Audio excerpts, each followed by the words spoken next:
আসসালামু আলাইকুম। বিবারিয়া এক্সপ্রেস থেকে সবাইকে জানাচ্ছি আন্তরিক শুভেচ্ছা।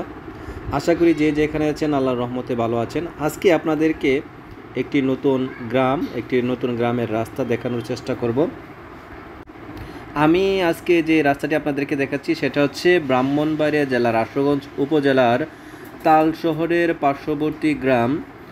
এটা হচ্ছে তারোয়া গ্রাম। তারোয়া গ্রামে তালসর বাজার হতে তারোয়া গ্রামের ভিতরে ঢোকার যে রাস্তাটা পশ্চিম দিকে, সেই রাস্তাটা আপনাদেরকে দেখানোর চেষ্টা করব এবং গ্রামের প্রাকৃতিক রূপ সৌন্দর্য আপনাদেরকে দেখিয়ে নেওয়ার চেষ্টা করব।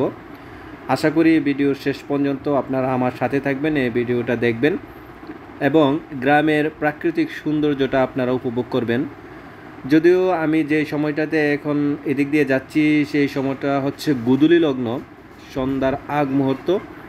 মোটর সাইকেল চড়ে আমরা কয়েকজন এদিক দিয়ে যাচ্ছি এবং সেই সাথে আপনাদেরকে দেখানোর চেষ্টা করছি এই গ্রামের সৌন্দর্য। দেখুন, দুই পাশ দিয়ে কি সুন্দর সারি সারি গাছ লাগানো এবং মাঝখান দিয়ে রাজপথ, মেঠোপথ, গ্রামের যাই বলুন না কেন। এবং এই গ্রামটা খুবই সুন্দর এবং সুশৃঙ্খল মনে হচ্ছে আমার কাছে। আর বাংলাদেশের যে গ্রামগুলো রয়েছে, বাংলাদেশের সবগুলো গ্রামই অত্যন্ত সুন্দর। আর তাছাড়া আমার নিজ জেলা ব্রাহ্মণবাড়িয়ার ভিতরের প্রত্যেকটি গ্রামই অনেক সুন্দর।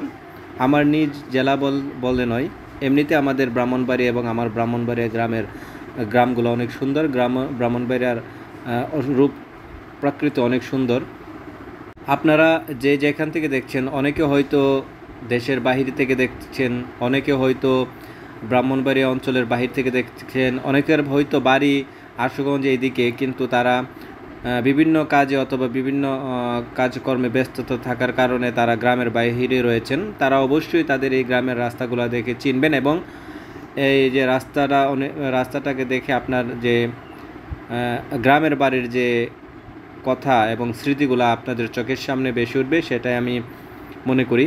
আমার কাছে কিন্তু গ্রাম অনেক সুন্দর লাগে, অনেক ভালো লাগে এবং অনেক আমার শহরের তুলনায় গ্রাম অনেক ভালো লাগে আমার। যদিও আমাদের বাড়ি হচ্ছে ব্রাহ্মণবাড়িয়া সদরে, পৌরসভার ভিতরে, কিন্তু ব্রাহ্মণবাড়িয়ার শহরের ভিতরের যে পরিবেশ, সেই পরিবেশের তুলনায় আমার কাছে গ্রামের পরিবেশটা অনেক ভালো লাগে।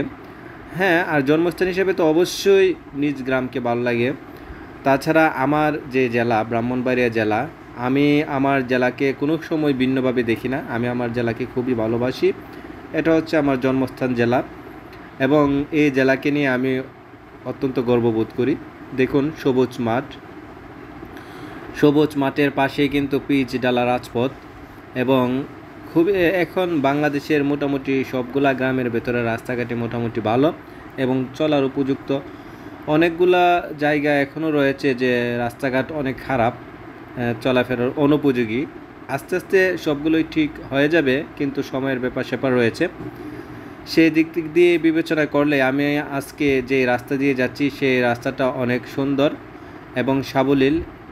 এবং এই রাস্তাটা, এই যে জায়গাটা আপনারা দেখছেন, এই জায়গার রাস্তাটা একটু খারাপ। এই যে বললাম না কিছুক্ষণ আগে যে গ্রাম অনেক জায়গায় রয়েছে বেহাল দশা, সেই এরকম একটি জায়গায় এটা। তো আস্তে আস্তে সব কিছু আস্তে আস্তে ঠিক হয়ে যাবে, আমরা আশা করতে পারি। এবং এই ভিডিওগুলো আমি যেখানে যাই চেষ্টা করি আপনাদেরকে দেখানোর এবং স্মৃতি হিসাবে রেখে দেওয়ার জন্য। হয়তো কোনো একদিন পৃথিবীতে আমি নাও থাকতে পারি, কিন্তু এই ভিডিওগুলো থাকবে। তো আমাদের গন্তব্য প্রায় শেষের দিকে আমরা চলে আসলাম। আপনাদেরকে চেষ্টা করেছি অনেক কিছু দেখানোর, হয়তো আমি সেরকমভাবে দেখাতে পারি নাই। আপনারা সকলেই ভালো থাকবেন, আমার জন্য দোয়া করবেন। তো আজকে এখানেই বিদায় নিলাম। আসসালামু আলাইকুম।